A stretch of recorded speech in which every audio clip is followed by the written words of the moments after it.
Number 3 page number 209। Question समझने के लिए सबसे पहले आपको याद रखना है, इस टाइप के क्वेश्चंस के अंदर आपको एक वर्किंग नोट बनाना होगा जिसके अंदर कैश बुक और एक पासबुक का कॉलम होगा और बीच में जो कॉलम हम लोग छोड़ेंगे उसमें हम लोग अमाउंट लिखेंगे। ठीक है, और जब ये हमारा वर्किंग नोट पूरी तरीके से हो जाएगा उसके बाद ही हम लोग लिखेंगे। अच्छा, वर्किंग नोट बनाने का मेन इंटेंशन क्या है कि हमारा आंसर सही जा रहा है या नहीं वो हमको पहले ही पता चल जाएगा। दूसरी इंपॉर्टेंट चीज, यहां पर आपको सिर्फ दो चीजें याद रखनी है कि पहला पैसा कहां पर आया, पैसा कहां से गया।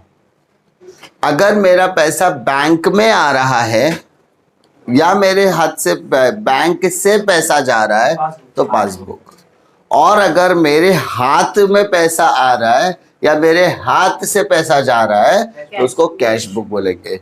फिजिकल तरीके से अगर कुछ हो रहा है तो वो कैश बुक में जाएगा। दूसरी इंपॉर्टेंट चीज हमें ध्यान देना है कि हमारा बैलेंस कौन सा है, डेबिट बैलेंस या क्रेडिट बैलेंस। याद रखने के लिए मैं आपको यहां पर लिख देता हूं, there are two types of balance, that is positive balance और एक होता है बेटा आपका नेगेटिव बैलेंस। कितने तरीके के बैलेंसेस होते हैं? दो तरीके के, पॉजिटिव बैलेंस और नेगेटिव बैलेंस। मेरे अकाउंट में 500 रुपया है, क्या वो मैं 500 रुपए निकाल सकता हूँ? Yes, positive balance. ठीक है, मेरे जेब में 100 रुपया है, क्या मैं वो 100 रुपये यूज कर सकता हूँ? Yes, positive balance.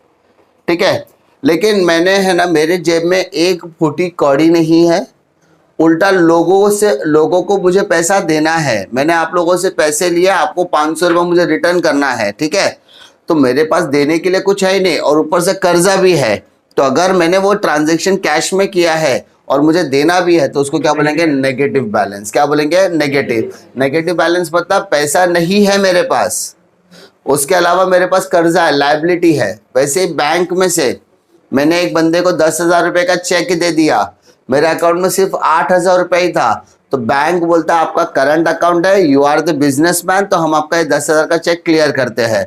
तो आपके अकाउंट में 8,000 है, चेक आपने 10 का दिया है, तो बैंक बोलेगा मैं 10,000 क्लियर कर रहा हूं, तो 8,000 रुपए आपके बैंक से कटेगा और 2,000 रुपए हम आपको क्या दे रहे? फायदा दे रहे एज अ क्रेडिट। क्या बोलते हैं उसको? क्रेडिट। क्रेडिट मतलब उधारी दे रहे, बाद में आप हमको दे देना। बाद में जब आप हमारे अकाउंट में पैसा है तो हम पहले 2,000 रुपये काट लेंगे, उसको बोलते हैं नेगेटिव बैलेंस। क्या बोलते हैं इसको?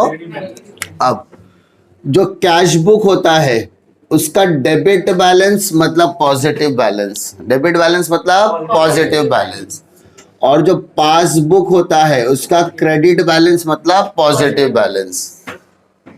अब नेगेटिव बैलेंस इसका उल्टा करो, कैश बुक का क्रेडिट मतलब नेगेटिव बैलेंस, पासबुक में डेबिट बोला तो नेगेटिव बैलेंस। इस नेगेटिव बैलेंस को हम लोग ओवरड्राफ्ट कहते हैं बेटा। क्या कहते हैं हम लोग? ओवरड्राफ्ट। कोई दिक्कत? हाँ ना।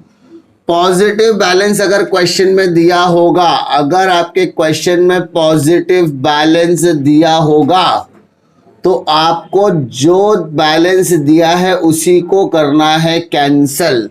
नहीं समझेगा ये चीज, ये जब हम लोग सम एंड में ले आएंगे तब वो सेंटेंस आपको समझ में आएगा। और जब हमें नेगेटिव बैलेंस दिया होता है तो कैश बुक के लिए पासबुक को कैंसिल करना, पासबुक के लिए कैश बुक को कैंसिल करना। ये जो दो चीजें मैंने लिखी है वो हम लोग लास्ट में वापस से डिटेल में डिस्कस करेंगे। ठीक है, फिलहाल हम लोग सम की तरफ आते हैं, ओवरव्यू मैंने दे दिया।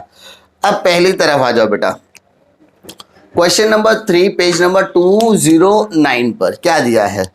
On 31st August 2018 bank passbook of mister Ravi showed a credit balance. बेटा अंडरलाइन करो, क्रेडिट बैलेंस। क्रेडिट बैलेंस का मतलब होता है पॉजिटिव बैलेंस। कौन सा बैलेंस? पॉजिटिव। ऑफ 33,600 है ना, 33,600 कौन सा बैलेंस है बेटा? ये पासबुक है ना। कौन सा बैलेंस है? पासबुक। तो बेटा मैं पासबुक के ऊपर करता हूं टिक मार्क। क्या करता हूं? क्योंकि कौन सा बैलेंस दिया है? पासबुक। और यहां पर शुरुआत भी करता हूं कि बैलेंस एज पर पासबुक कि बैलेंस एज पर पासबुक कितना है 33,600। कोई दिक्कत? अगर मैंने पासबुक के बैलेंस से शुरुआत की है तो आंसर क्या आएगा? Balance as per cash book. Answer मेरा क्या आना चाहिए? Balance as per cash book. Difficulty आगे का sentence, but cash book showed a different balance. लेकिन कैश बुक क्या कर रहा है? दूसरा बैलेंस दिखा रहा है ना? मतलब पासबुक में आपको ये दिख रहा है लेकिन कैश बुक में आपको दूसरा दिख रहा है, तो उसके बीच का डिफरेंस निकालने को ही हम लोग क्या कहते हैं? Bank reconciliation statement. तो on comparing two books of account the differences were notice. कहां पे डिफरेंसेस है देखो। Cheque deposited into the bank but not credited before 31st August 2018 amounted to 24,500। सबसे पहली बात, अमाउंट क्या है? 24,500। अब समझने वाली बात है, check deposited into the bank, मैंने चेक डाला लेकिन 31 अगस्त तक क्लियर नहीं हुआ। समझ में आ रही बात? वापस बोल रहा हूं, 24,500 रुपए का चेक मैंने बैंक में डिपॉजिट किया लेकिन चेक क्लियर नहीं हुआ। समझ में आ रही बात? एक और चीज, चेक डिपॉजिट क्या है? तो क्या मेरे अकाउंट का चेक मैं खुद ही बनाकर खुद ही डिपॉजिट करूंगा? नहीं। इसका मतलब चेक कहीं से तो आया होगा, तो उस पर्टिकुलर पर्सन से मुझे चेक आया, उस चेक को मैंने बैंक में डिपॉजिट किया, वो चेक क्लियर नहीं हुआ। सिंपल सी बात है। मानो मिस्टर बीन ने मुझे 24,500 का चेक दिया, तो इसका मतलब मेरे पास 24,500 रुपए का चेक आया, 24,500 का पेमेंट आया, तो इसका मतलब मेरे हाथ में 24,500 का चेक है, मतलब कैश बुक में प्लस। अब ये चेक लेके क्या करूंगा? देखूंगा? नहीं, इसका कैश भी तो करना जरूरी है। अब वो कैश लेकर गया मैं किधर? बैंक में। चेक लेकर गया बैंक में, बैंक में मैंने उसको डिपॉजिट किया लेकिन वो अभी तक क्लियर नहीं हुआ। जब क्लियर होगा तब मेरे अकाउंट में पैसा आएगा, लेकिन अभी आया है क्या? नहीं, तो इसलिए क्या हो जाएगा? माइनस। समझ में आ रही बात? हाँ है ना? चेक डिपॉजिटेड मतलब चेक डिपॉजिट किया तो मेरे हाथ में तो पैसा है बट अभी यूज कर सकता हूं क्या? नहीं, चेक क्लियर होने का इंतजार करना पड़ेगा। सिंपल सी बात है। Second point, direct deposit by consumer through NEFT 33,000 recorded in passbook only. 33,000 रुपए के लिए एक कस्टमर ने सीधा मेरे अकाउंट में एनईएफटी किया। एनईएफटी का मतलब national electronic fund transfer. Google पे का नाम सुना है? हाँ, फोन पे, गूगल पे, पेटीएम, ये जो ट्रांजैक्शन इस्तेमाल है वो यूपीआई आईडी के थ्रू होता है। जब तक ये वॉलेट नहीं थे तब तक हम लोग बैंक में जाके ट्रांसफर करते थे, वो ट्रांसफर को एनईएफटी बोलते थे। ठीक है, हमारा एक कस्टमर है, उसने क्या किया? सीधा 33,000 रुपया हमारे अकाउंट में डाला। कहाँ डाला? अकाउंट में डाला। तो क्या मेरे अकाउंट में 33,000 रुपया आया? आया। तो यहाँ पर आया, लेकिन हमको तो पता ही नहीं, वहां पर क्लियरली बोला not recorded in cash book. सिर्फ पासबुक में बोला है तो कैश बुक में क्या आएगा बेटा? माइनस, है ना? उसके बाद third, cheque issued on 28th August 2018 were presented for payment on 5th September amounted to 38,800। 38,800। ध्यान दो बेटा, मैंने एक पर्टिकुलर पर्सन को 38,000 रुपए का क्या दिया? चेक दिया। क्या दिया? चेक। कि भाई ये ले चेक ले ले। चेक इश्यू किया। चेक क्या किया? इश्यू किया। तो मैंने उसको चेक दिया, मतलब मैंने उसका पेमेंट दे दिया, तो कैश बुक में क्या होना चाहिए? माइनस। बट भाई साहब ने चेक कब डाला? 5 सितंबर को क्लियर हुआ। कभी क्लियर हुआ? 5 सितंबर को। हम कौन सी तारीख की बात कर रहे हैं? अगस्त। तो 31 अगस्त तक वो चेक क्लियर हुआ क्या? नहीं। क्या ये पैसा मेरे अकाउंट से कटा? नहीं। तब तक के लिए वो क्या रहेगा बेटा? प्लस। अरे समझ में आ रही बात? मैंने आपको चेक दे दिया, मतलब जाके अकाउंट में डाल देना, क्लियर हो जाएगा। मैंने दे दिया मतलब मैंने लिख दिया कि मैंने शिवम को 38,000 रुपए का चेक दे दिया, तो मैंने पेमेंट दे दिया। अब इसके बाद किसका काम शुरू हो रहा है? शिवम का। शिवम का काम क्या है? जाने का, पैसा और चेक को क्या करने का? अपने अकाउंट में डिपॉजिट करने का। बैंक उसको 2 या 3 दिन में क्या करेगा? क्लियर। जब तक चेक क्लियर नहीं होता तब तक मेरे अकाउंट से पैसा कटेगा क्या? नहीं। तो अब यहां पर चेक 31 अगस्त तक क्लियर नहीं हुआ तो पासबुक में प्लस और हमारे पास लिखा गया minus, simple. Next, fourth, a bill receivable for 15,000 discounted with the bank was dishonor on 30th August 2018. Intimation for the same was received only on 3rd September. क्या कह रहा हूं, वापस ध्यान से सुनना। हमारा 15,000 रुपए का जो बिल था उसको मैंने बैंक के पास डिस्काउंटिंग पर दिया। किस पर दिया? कितने रुपए का ट्रांजैक्शन बेटा? 15,000 रुपए का ट्रांजैक्शन। समझने वाली कोशिश करना। हमको क्या कहता है कि भाई साहब आपका, ठीक है, आपका क्या है, 15,000 रुपए का एक बिल था जो आपने हमारे पास लाया था और डिस्काउंटिंग पर दिया था। डिस्काउंटिंग मतलब क्या? आप 15,000 रुपए का बिल लाओगे, बैंक आपको 15,000 का 15,000 नहीं देगा। मतलब आप 15,000 रुपए का बिल गिरवी रख रहे हो, आपको बैंक उसमें से कुछ अमाउंट काट कर देगा। मान लो 14,000 देगा तो 1,000 रुपए डिस्काउंट हो गया। तो ऐसा ट्रांजैक्शन है। अब बैंक क्या करेगा? वो बिल को लेकर जाएगा ड्रॉवी को देने जिसके नाम पर आपने बिल बनाया है और उससे पैसा कलेक्ट करेगा। उसने बोला मैं तेरे को जानता पहचानता नहीं, मैं आपको पैसा देने वाला नहीं हूं। तो बिल क्या हो गया? डिसऑनर। क्या हो गया? बिल चेक हो गया बाउंस। चेक क्या हो गया? बाउंस। चेक बोलते हैं ना बाउंस होता है, वैसे बिल क्या हो गया? बाउंस हो गया। तो मेरा 15,000 रुपया गया। अब इंपॉर्टेंट चीज क्या है? 15,000 रुपया, क्या बोला पहला? 15,000 रुपया। अब bill for 15,000 discounted with the bank for dishonour. Intimation for the same was received on 3rd September 2018। तो 15,000 रुपया मेरे को लगा कि भाई मेरे अकाउंट में तो 15,000 रुपया आ जाएगा, लेकिन ऐसा हुआ नहीं। मुझे जो लगा उस हिसाब से मैंने लिखा 15,000 रुपया मुझे मिल चुका है, बट एक्चुअली में वो क्या हो गया? डिसऑनर। और वो चीज मुझे कब मालूम पड़ी? 31 अगस्त के बाद। तब तक के लिए क्या करूंगा? माइनस। समझ में आई बात? नहीं समझी? मानो मानो मानो कि आप गोल्ड बता, ऐसा समझो गिरवी रखना जानते हो। मैंने बोला आप लोग है ना, आप लोग मेरे को एक बॉन्ड बना के देता। मैंने एक एफिडेविट बनाया, स्टैम्प बनाया, स्टैम्प ड्यूटी बनाया। उसमें लिखा मैंने कि आप लोगों से मुझे फीस लेना 15,000 रुपया, ठीक है। आप लोग ने बोला सर 1 महीने के बाद दूंगा। मैंने ठीक है, तुम लोग एक स्टैम्प पेपर पे मैंने आपसे लिखवा के लिया, पेरेंट का सिग्नेचर वगैरह सब ले लिया। अब मुझे है ना, अब आप लोग ने बोला 1 महीने के बाद दूंगा। कब दूंगा? 1 महीने के बाद। मुझे कल इमरजेंसी है, तो क्या मैं आपसे तुरंत पैसा मांग सकता हूँ? नहीं। तो मैं वो गया बैंक के पास। बैंक के पास मैंने वो कागजात है ना जो आपसे साइन करवा के लिए थे, उसको बिल रिसीवेबल बोलेंगे। क्या बोलेंगे? मैं गया बैंक के पास, बैंक को बोला ये लो बिल रिसीवेबल, ये 15,000 रुपये का बिल रिसीवेबल है, मुझे इसको गिरवी रखना है। बैंक बोला आपको 14,000 मिला। ठीक है दे दो।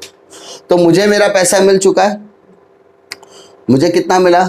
14,000। लेकिन वो गया कितना? 15। तो मैं 15,000 के हिसाब से देखो कि मैंने गिरवी रखा।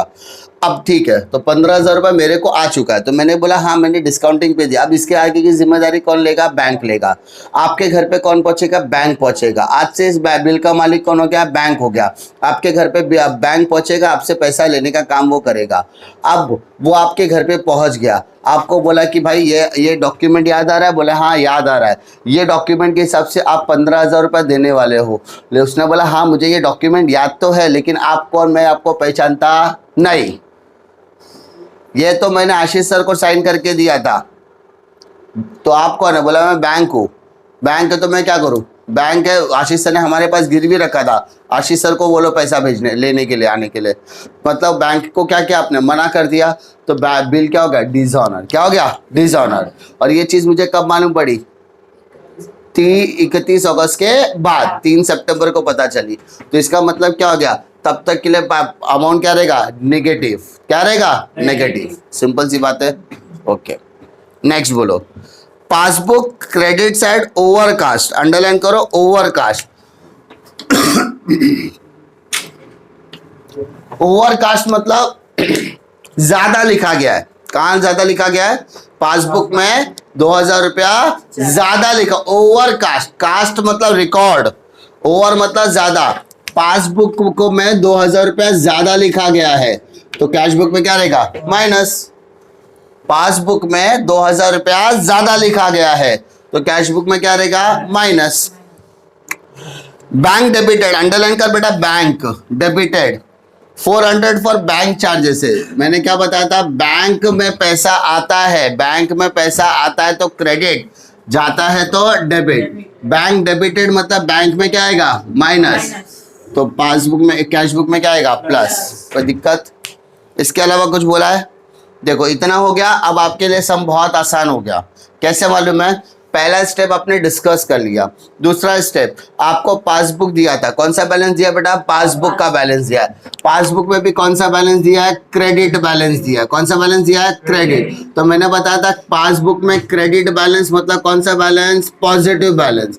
तो पासबुक में अगर क्रेडिट बैलेंस दिया था, पासबुक को क्या करो, कैंसिल। क्या करोगे, है ना। पासबुक में पासबुक क्रेडिट पॉजिटिव बैलेंस है तो उसको क्या करने का, कैंसिल। मतलब हमारा सम किसके हिसाब से चलेगा, इसके हिसाब से, है ना। चलो बताओ, अब कैश बुक में कितना प्लस दिख रहा है बेटा, 3, तो यहाँ पे लिखो ऐड। क्या लिखो, ऐड। चलो ये 24,500 का स्टेटमेंट बताओ कौन सा है, पहला स्टेटमेंट है, हाँ ना। क्या लिखा बेटा, चेक डिपॉजिटेड, चेक डिपॉजिटेड, है ना, into the bank, into the bank, but not credited. Okay, amount बोल बेटा 24,500। कोई दिक्कत? दूसरा 15,000, 15,000 का क्या स्टेटमेंट है बता बेटा, अ बिल रिसीवेबल फॉर, तो 15,000 छोड़ दो क्योंकि 15,000 हम लोग यहाँ लिखेंगे ना बेटा। ओके 15,000, उसके आगे क्या है, discounted with the bill receivable, discounted with bank were dishonoured. ठीक है, 15,000 रुपये हो गया। बाकी का सेंटेंस पूरा एज इट इज लिखा तो भी चलेगा।